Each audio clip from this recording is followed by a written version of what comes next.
wassalatu wassalamu ala asyrofil anbiya wal mursalin wa ala alihi washabihi ajma'in. Amma ba'd. Puji syukur kita panjatkan kehadirat Allah yang telah memberikan kita nikmat yang begitu banyak, terutama nikmat iman dan Islam. Salawat serta salam semoga selalu tercurahkan kepada junjungan kita Nabi Allah Muhammad sallallahu alaihi wasallam.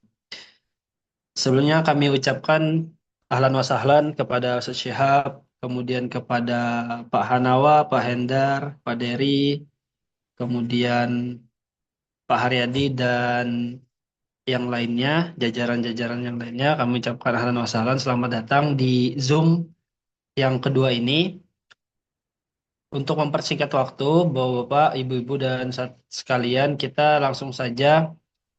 Saya akan membacakan untuk rundown atau acara hari ini. Yang pertama, insya Allah ada sambutan dari Pak Haryadi. Kemudian yang kedua ada sambutan dari Pak Hanawa. Kemudian yang ketiga ada pemaparan teknis keberangkatan dari Pak Dery atau yang mewakili LPK ANS Cianjur. Kemudian yang terakhir ada tanya jawab. Sebelum kita mulai ke acara yang pertama, mari kita buka dengan bacaan basmalah. Bismillah. Untuk mempersingkat waktu, Ustadz dan Bapak Ibu sekalian, langsung saja acara yang pertama yaitu sambutan dari Pak Haryadi. Waktu dan tempat kami sebagai MC mempersilahkan. Baik, Bismillahirrahmanirrahim. Assalamualaikum warahmatullahi wabarakatuh. Bapak-bapak sekalian, Ibu juga ada ya.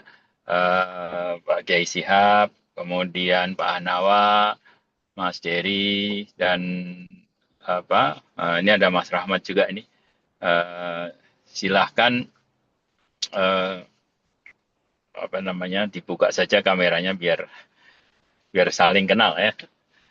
Baik. Terima kasih atas kehadiran Bapak Ibu sekalian dalam forum Zoom ini yang kedua kali. Yang kedua kali ini sebenarnya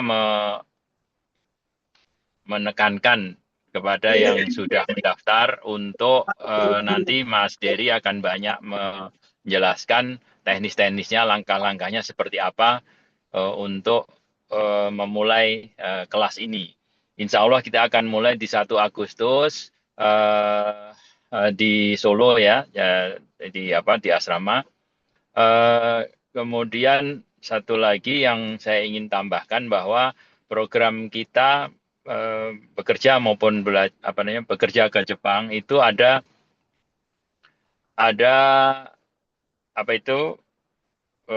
tambahan bahwa bekerja ke Jepang itu akan dapat uang, tetapi juga kita akan mendaftarkan para peserta yang kerja ke Jepang ini sebagai mahasiswa online di Asia University International, AUI, Asia University International ya, di Malaysia. Jadi selagi bekerja di Jepang, terdaftar sebagai mahasiswa S1 di AUI, jadi selama 3 atau 4 tahun, nanti pulang wisuda di Malaysia mendapatkan ijazah S1. Jadi mendapatkan uang juga, mendapatkan ijazah juga. Teknisnya nanti akan diatur bagaimana pembiayaan.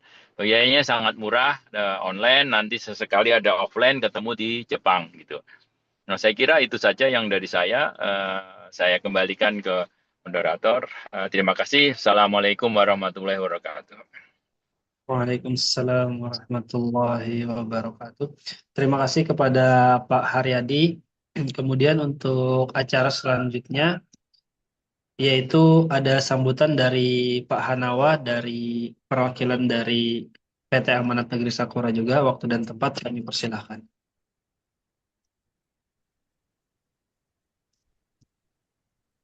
Baik, Assalamualaikum warahmatullahi wabarakatuh.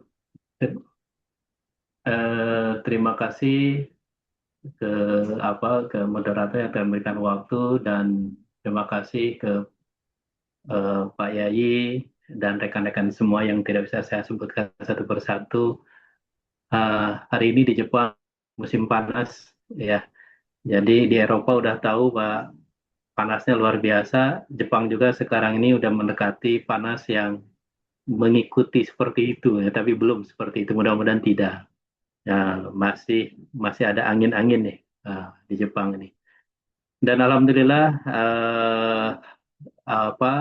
peserta-peserta dari ANS ya, alhamdulillah bulan kemarin juga kita udah memberangkatkan siswa-siswa juga ke sini setiap bulan, alhamdulillah. Dan tetap ya kami masih membaca peluang-peluang ya di Jepang ini ya, peluang-peluang di dalam program magang ya, terus specialist worker ya, namanya TG, atau juga akademi ya bagi yang mau melanjutkan sekolah di sini atau S1 di sini kan, dengan program Jero Rupiah kan gitu kan. Nah, dan juga program engineering ya, kami tetap akan menginformasikan kesempatan-kesempatan itu, peluang-peluang di Jepang ini. Insya Allah mungkin lebih baik, lebih ini tanya-tanya juga, monggo eh, mungkin dari ibu-ibu atau bapak-bapak yang masih belum paham atau program yang kami suguhkan ini, ada yang kerjasamakan dengan PT Duta ini ya yang ada di Solo ini, kami siap untuk memberikan jembatan lah bagaimana putra putri bapak ini bisa datang ke Jepang. Terima kasih, mungkin sedikit saja mungkin dari saya. Terima kasih juga kalau Assalamualaikum warahmatullahi wabarakatuh. Waalaikumsalam warahmatullahi wabarakatuh. Terima kasih kepada Pak Hanawa.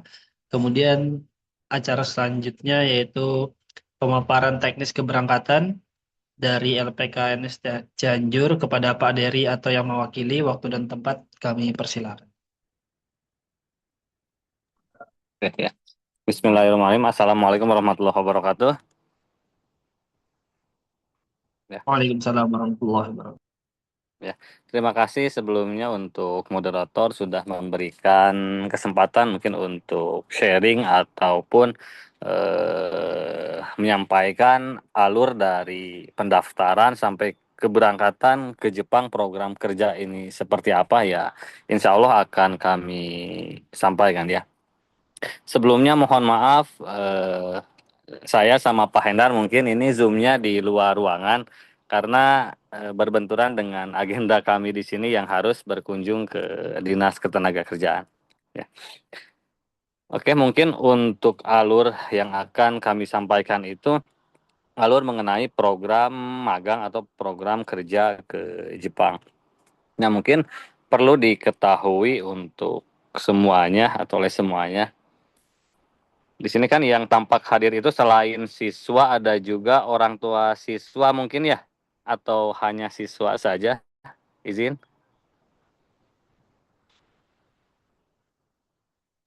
Ya, baik. Terlepas dari yang hadir di sini itu orang tua siswa ataupun siswanya itu sendiri, mudah-mudahan bisa memahami apa yang akan saya sampaikan.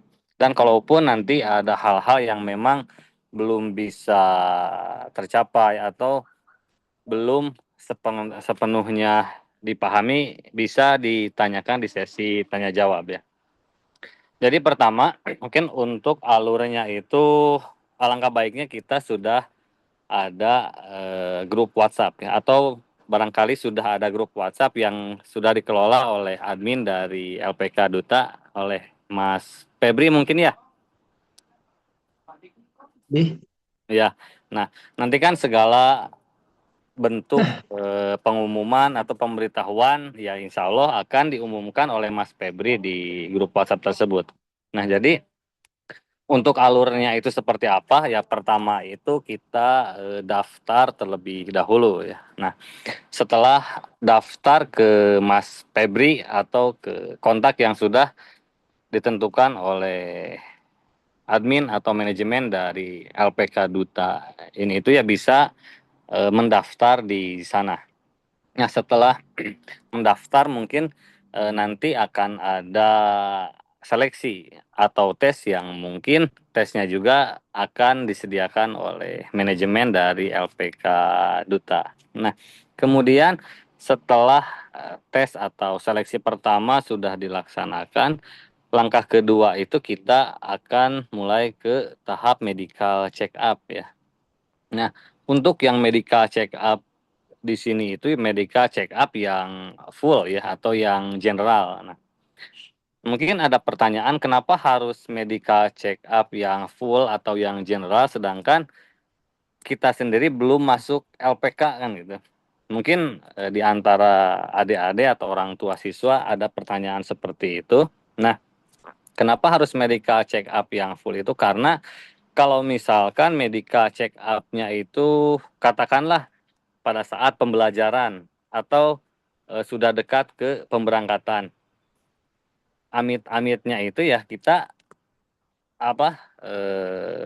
mendeteksi adanya suatu penyakit yang harus disembuhkan dalam jangka waktu yang lama. Nah, itu kan sangat dari segi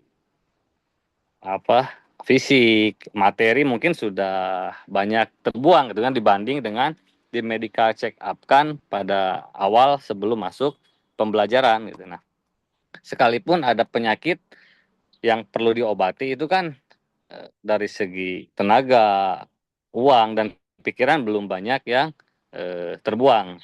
Atau dengan kata lain bisa pengobatan terlebih dahulu. Nah, setelah sembuh dimedikalkan kembali kemudian melanjutkan proses yang selanjutnya. Nah, seperti itu. Jadi untuk alurnya itu pertama daftar, kemudian nanti setelah daftar itu oleh manajemen dari LPK Duta akan mengadakan tes. Nah, setelah tes yang pertama lulus, kemudian medical check up. Nah, kemudian karena kan mungkin setahu saya, izin nanti dikoreksi kalau tidak salah itu kan calon siswanya itu tidak hanya berangkat dari kota Solo mungkin ya, Mas Febri ya. Nah, meskipun calon siswa bukan berasal dari luar kota Solo pun untuk medical check up-nya tidak harus ke Solo gitu kan. Karena kita sudah bekerja sama dengan Kimia Farma ya, yang mana cabang daripada Kimia Farma itu ya insya Allah seluruh Indonesia gitu kan. Misalkan ada orang Jakarta katakan, itu untuk medical check up-nya tidak harus pergi ke Solo terlebih dahulu gitu. Tapi bisa medical check up di Jakarta atau di lab Kimia Farma yang terdekat dengan alamat tempat tinggal kita ya. Dan nanti kita kelola, yang penting untuk persyaratannya itu ya mengirimkan KTP gitu kan, mengirimkan KTP untuk mendaftarkan ke Kimia Farma tersebut ya. Jadi pada saat nanti medical check up itu ya tinggal datang saja ke lab atau klinik Kimia Farma yang sudah kita tentukan ya, yang insya Allah akan yang terdekat dengan alamat masing-masing calon siswa. Nah, itu. Nah, kemudian setelah hasil setelah hasil medical check up-nya keluar dan siswa atau calon siswa dinyatakan fit, nanti kita akan ada daftar ulang ya. Akan ada daftar ulang ya, sekaligus biaya administrasi untuk pendidikan ya. Nanti untuk daftar ulangnya berapa, kemudian administrasi pendidikannya berapa, itu nanti akan diinformasikan oleh Mas Febri ya. Itu bisa di grup WhatsApp, bisa melalui media sosial Instagram atau apa nanti yang berhubungan dengan siswanya itu Mas Febri langsung ya. Nah, seperti itu. Nah, untuk alurnya sendiri kan tadi ada daftar, kemudian ada tes yang pertama, kemudian medical check up. Setelah medical check up hasilnya ada daftar ulang sekalian administrasi pendidikan. Nah, setelah itu baru penjadwalan ke pendidikan yang mana tadi sudah dijadwalkan sama Pak Haryadi ya di tanggal 1 Agustus ya kalau tidak salah kan itu. Nah, mungkin kita sudah merencanakan tanggal 1 Agustus, mudah-mudahan tidak melenceng gitu kan. Dan kalaupun melenceng di tanggal 1 Agustus ya berarti di hasil medical check up-nya itu ada keterlambatan seperti itu. Nah, pertama tadi kan daftar, kemudian setelah daftar itu ada tes, setelah tes itu ada medical check up, kemudian ada daftar ulang, kemudian penjadwalan ke pendidikan.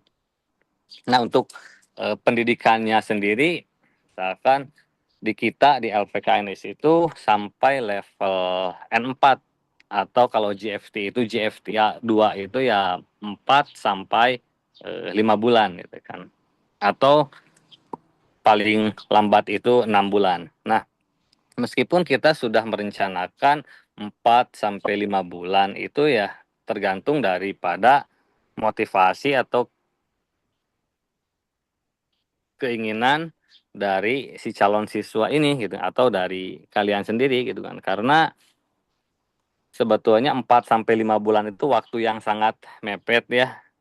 Jadi selain belajar di kelas ya kalian juga pada saat di mes atau pada saat di rumah itu ya harus tetap melanjutkan belajar atau terus diulang-ulang karena ya 4 sampai 5 bulan itu waktu yang sangat singkat dengan materi yang lumayan banyak ya. Jadi selain materi yang akan dikasihkan oleh guru-guru atau pengajar di LPK, dari masing-masingnya pun harus membantu LPK dengan cara ya kalian belajar secara mandiri gitu dengan materi yang sudah dikasih oleh pengajar.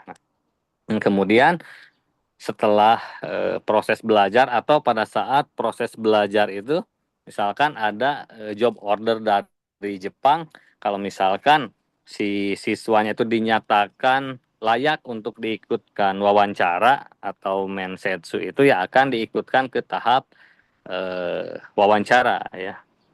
Dan kemudian setelah wawancara tersebut dan dinyatakan lolos itu 1 minggu, biasanya 1 minggu setelah wawancara itu kita turun kontrak kerja.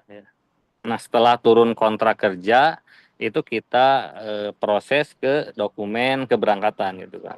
Seperti pembuatan visa, kemudian menunggu COE atau Certificate of Eligibility dari Jepang, dan kemudian setelah COE turun kita pengajuan visa, dan setelah visa turun itu kita tinggal beli tiket pesawat di tanggal yang sudah ditentukan oleh perusahaan, dan setelah itu ya kita berangkat ke Jepang ya. Jadi mungkin izin saya ulas kembali. Jadi pertama dari segi alurnya itu pertama kita daftar terlebih dahulu di kontak yang sudah ditentukan oleh manajemen atau bisa langsung mengkontak ke Mas Febri. Kemudian yang kedua itu akan ada jadwal tes, kemudian setelah tes akan ada medical check up, dan setelah medical check up itu hasilnya keluar dan dinyatakan fit, itu akan ada daftar ulang sekaligus administrasi pendidikan, dan setelah itu baru masuk ke pendidikan. Dan setelah pendidikan atau pada saat pendidikan itu jika ada job order dari Jepang dan siswa dinyatakan layak untuk mengikuti wawancara, akan diikut sertakan untuk wawancara ya. Nah, setelah wawancara, setelah ada hasilnya biasanya 1 minggu dari dinyatakan lolos itu ada turun kontrak kerja, kemudian setelah itu memproses biaya berkas keberangkatan, kemudian setelah itu setelah COE dan visa terbit itu tinggal memesan tiket pesawat sesuai dengan tanggal yang sudah ditentukan oleh perusahaan, seperti itu. Nah, sebelum saya lanjut ke nanti yang sudah di Jepangnya, apabila ada pertanyaan atau ada hal yang belum jelas tersampaikan, boleh apabila ada yang mau bertanya.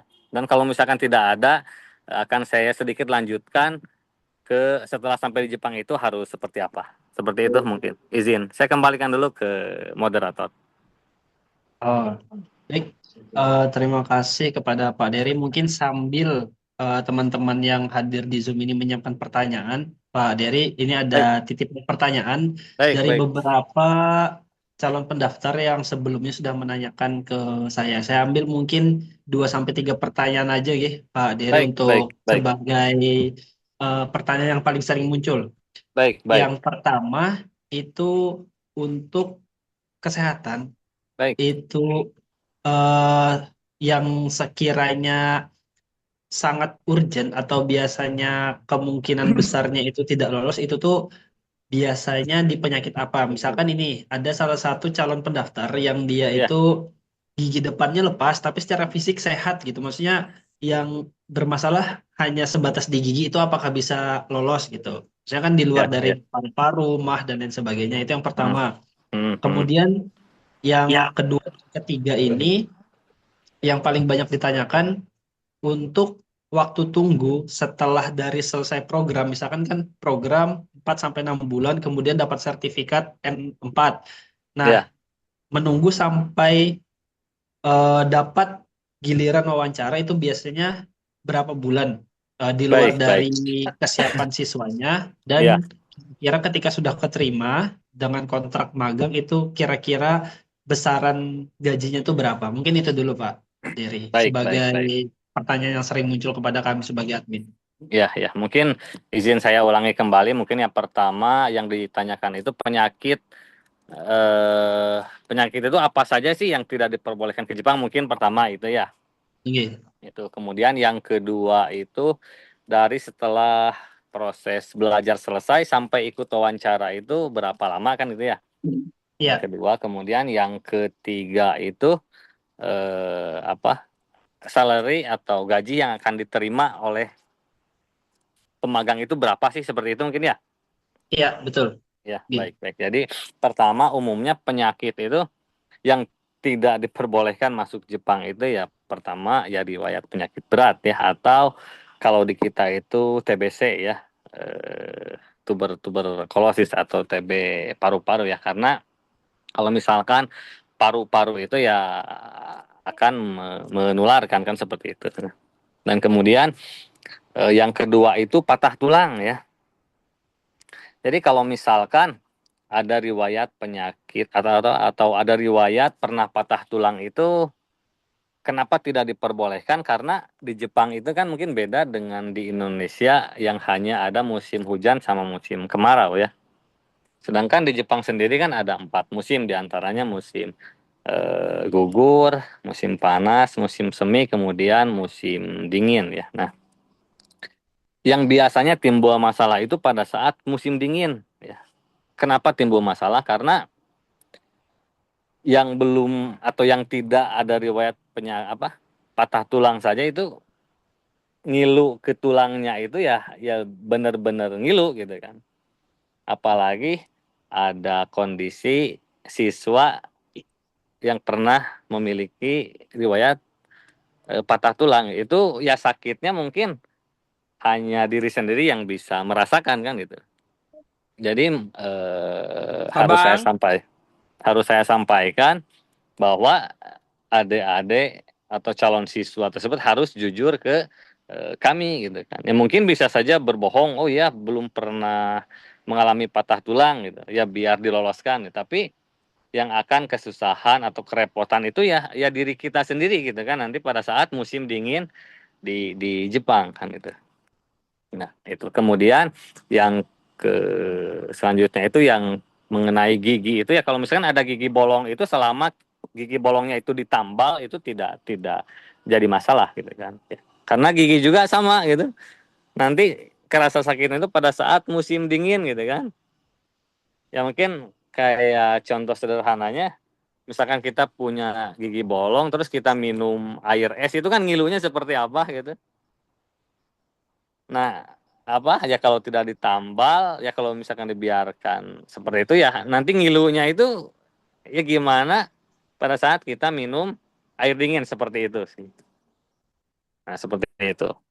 Dan kemudian lagi ya pertanyaan yang kedua dari selesai proses pembelajaran sampai ke mensetsu itu atau ke wawancara itu berapa lama sih, kan seperti itu ya, Mas Febri ya. Nah, mungkin saya akan menjawabnya itu pertama, lama sebentarnya dari daftar sampai keberangkatan itu berapa lama, kan seperti itu ya.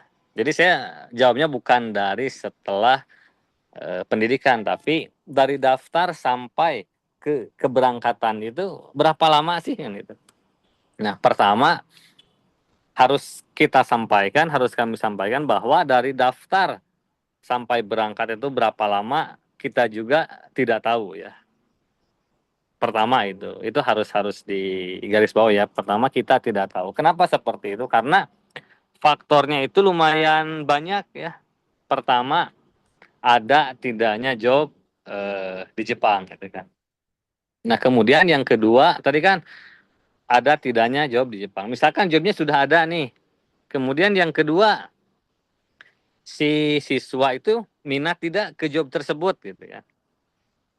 Oke, katakanlah minat. Berarti kan jobnya ada, siswanya sudah minat ke job yang tersedia. Yang ketiga, si siswa masuk ke sesuai dengan kualifikasi yang dikasihkan oleh perusahaan tidak, kan itu.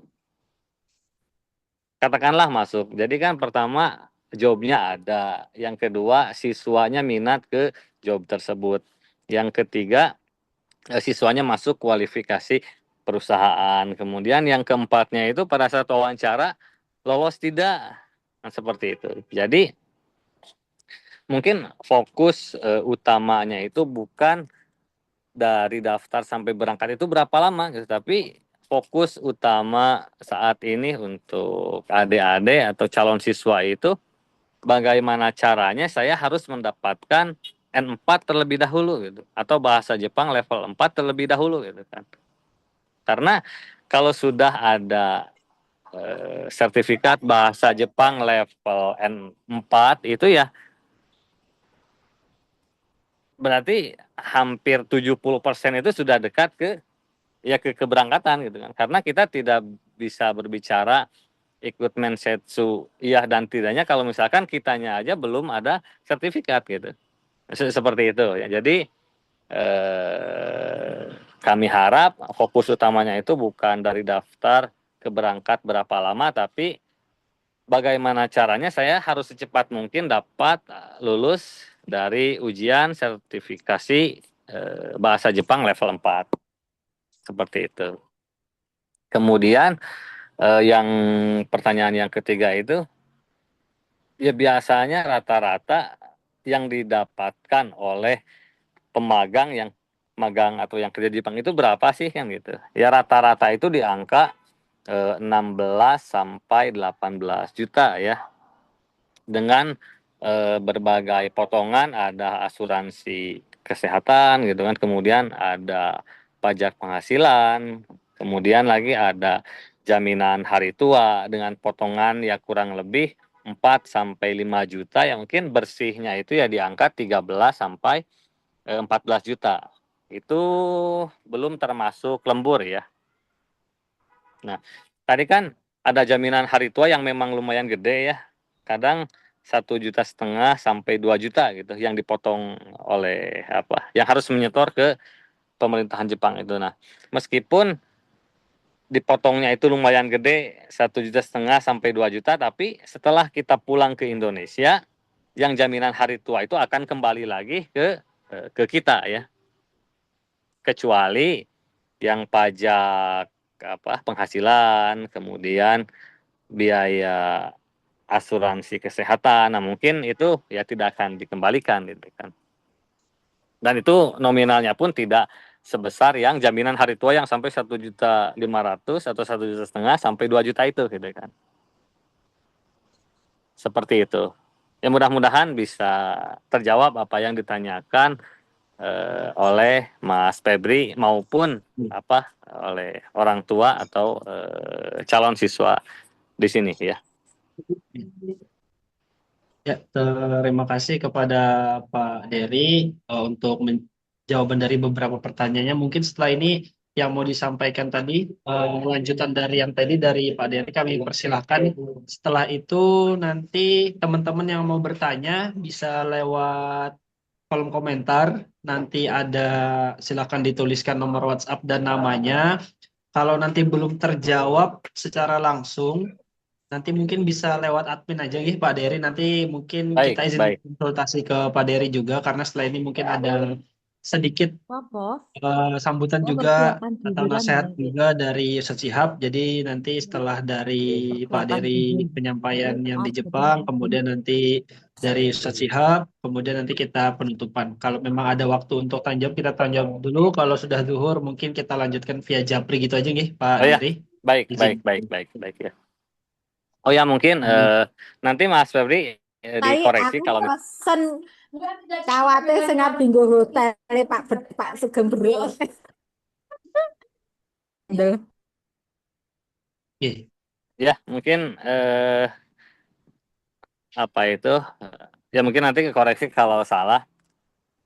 Jadi kan di kita itu apa untuk pembiayaannya itu saya bilangnya itu dibagi dua ya. Pertama biaya pendidikan, kemudian yang kedua itu biaya keberangkatan ya.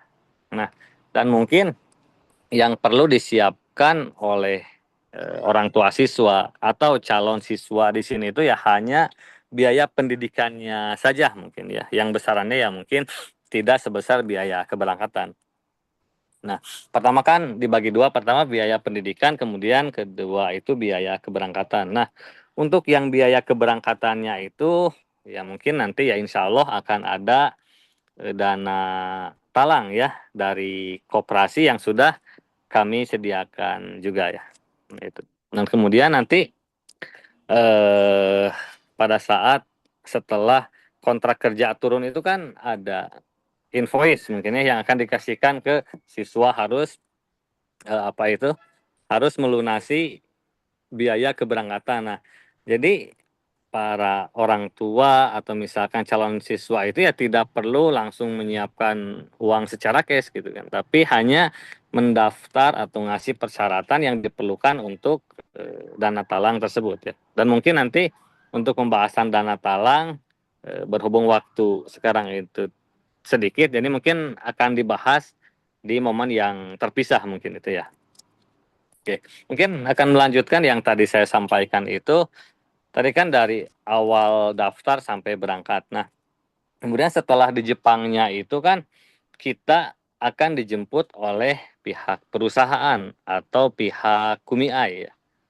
Kumiai itu ibaratnya LPK, tapi yang ada di Jepang gitu kan. Seperti itu. Kalau yang di Indonesia kita itu kan LPK atau SO atau Sending Organization. Nah, yang di Jepangnya itu AO atau Accepting Organization ya. Jadi itu sebagai mediator siswa ke perusahaan. Jadi perusahaan itu tidak bisa langsung ngambil siswa ke Indonesia tanpa melalui LPK sama AO ya. Jadi penghubung antara siswa sama perusahaan itu LPK sama AO atau SO sama AO. Yang mana SO itu di Indonesia, kemudian AO itu di Jepang ya. Nah, sampai ke berangkat di Bandara Jepang itu nanti dijemput oleh pihak AO, kemudian 1 bulan sebelum masuk ke perusahaan itu nanti kita akan belajar lagi gitu kan. Atau memantapkan lagi pelajaran yang sudah dipelajari di Indonesia. Seperti kebiasaan di Jepang itu seperti apa.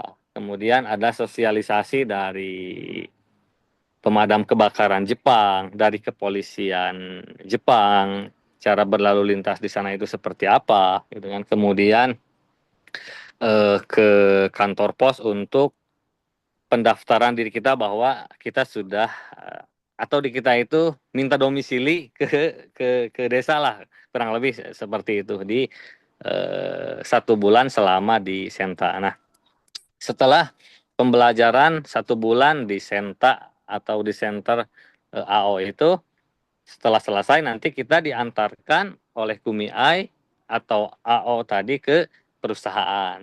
dan di perusahaan itu ya bekerja sesuai dengan yang sudah ditentukan di awal. Kalau misalkan kontraknya 3 tahun, berarti nanti di perusahaannya itu selama 35 bulan ya. Karena yang 1 bulannya sudah di sudah di senta ya. Dan kemudian 1 bulan sekali itu dari pihak AO akan mengontrol siswa-siswa tersebut ke perusahaan, menanyakan kabarnya seperti apa, kemudian ada kendala tidaknya, kan seperti itu ya. Jadi untuk orang tua siswa maupun siswa itu jangan sampai khawatir ditelantarkan di Jepang ya. Terlebih lagi kita punya perwakilan atau kantor di Jepang yang mana ya penanggung jawabnya itu ya Pak Hidayat Hanawa ya, yang tadi memberikan sambutan ya. Seperti itu mungkin Mas Febri ya. Jadi jangan lupa kalau misalkan dari kalian atau dari calon siswa ingin bertanya lebih lanjut mengenai program ini ya, kami harap aktif di grup WhatsApp, atau kalau misalkan ada yang belum masuk grup WhatsApp bisa tolong japri ke Mas Febri seperti itu mungkin ya. Ya, saya kembalikan ke Mas Febri ya. Baik, terima kasih banyak kepada Pak Dery atas pemaparannya terkait hal-hal keberangkatan maupun yang di sana. Mungkin lebih detailnya kepada calon pendaftar, Bapak Ibu yang wali dan lain sebagainya. Mungkin nanti bisa japri. Untuk sesi terakhir, ada nasihat ataupun yang ingin disampaikan oleh Ustaz Syihab selaku pembimbing kami juga, waktu dan tempat kami persilahkan kepada Ustaz Syihab.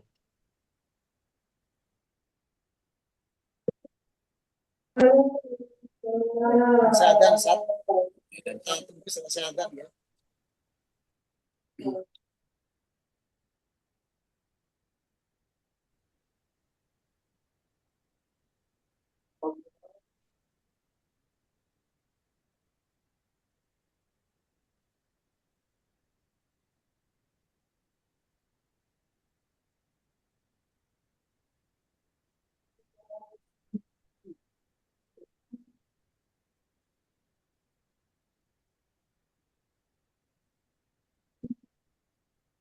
Speakernya belum ya.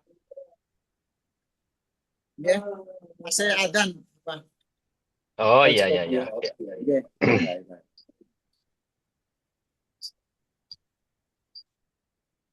Alhamdulillah, terima kasih Pak Haryadi, kemudian Dr. Umar Farouk, Pak Hanawa, dan tadi Pak Sinten, Pak Hendar, Sinten. Tadi yang memberi Pak Dery, Pak Dery ya, dan seluruh teman-teman semuanya para pejuang-pejuang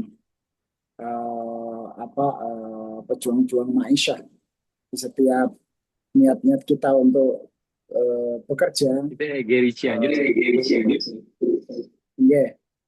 Niat-niat kita untuk bekerja, maka itu insya Allah menjadi sebuah pahala di sisi Allah Subhanahu wa Ta'ala.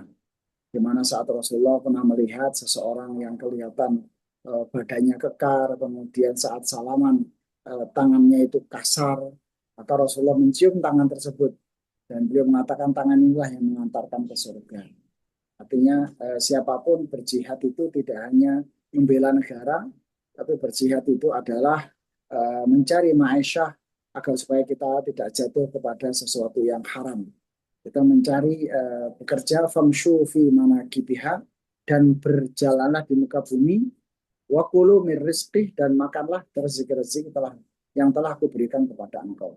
Di sini ada isyarat famshu fi manakibiha ya, di dalam Al-Quran memberikan kita sebuah anjuran untuk mencari ma'isyah di tempat yang jauh. Bahkan dalam mencari ma'isyah diminta untuk melihat seperti burung, alam yarau ila tayri musakhkharatin fi jawis sama ma yumsikuhunna illallah. Kita lihat ada burung itu mencari rezekinya adalah antar benua, ya, bukan antar provinsi lagi. Ada yang kemampuan burung itu terbang sampai 3 bulan. Bayangkan di atas langit 3 bulan, makan di lautan hanya tinggal ngambil makanan kemudian dia terbang. Ini hal yang menjadi karakter supaya bangsa kita menjadi bangsa tangguh. Sebenarnya ya secara teorinya kita harus menyebar ke seluruh dunia.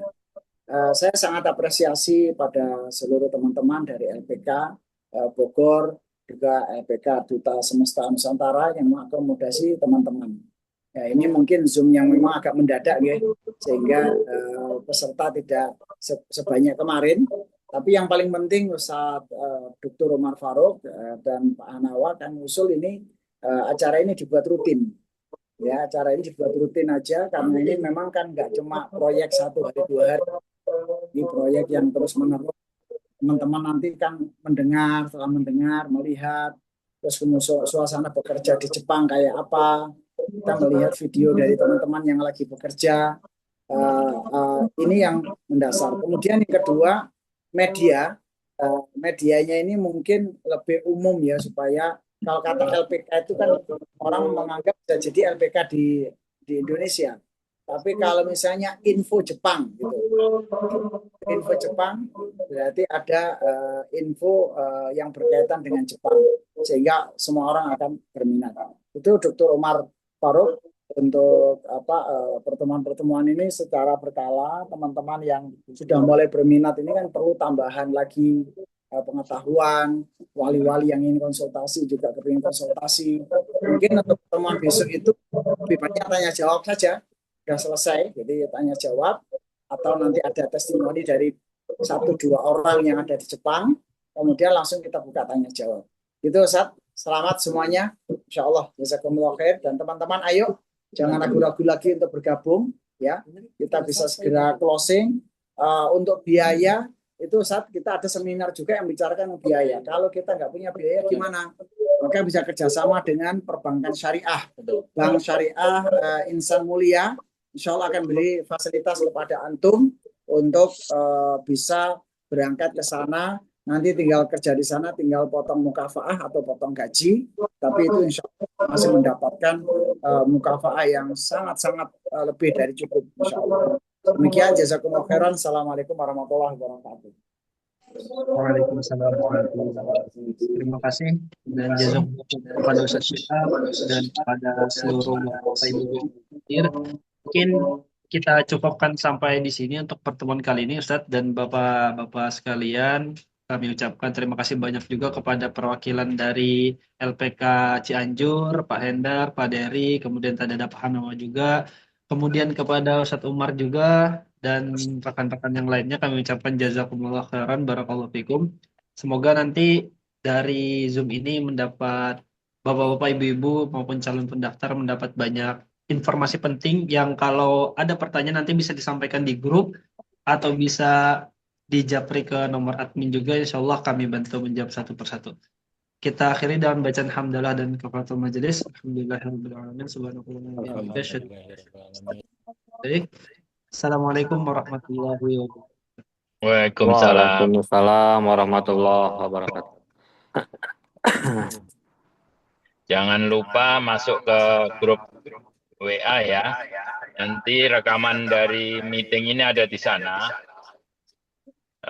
Informasi, tanya jawab ada di situ semua.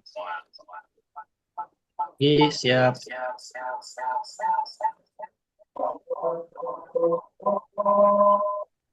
Oke.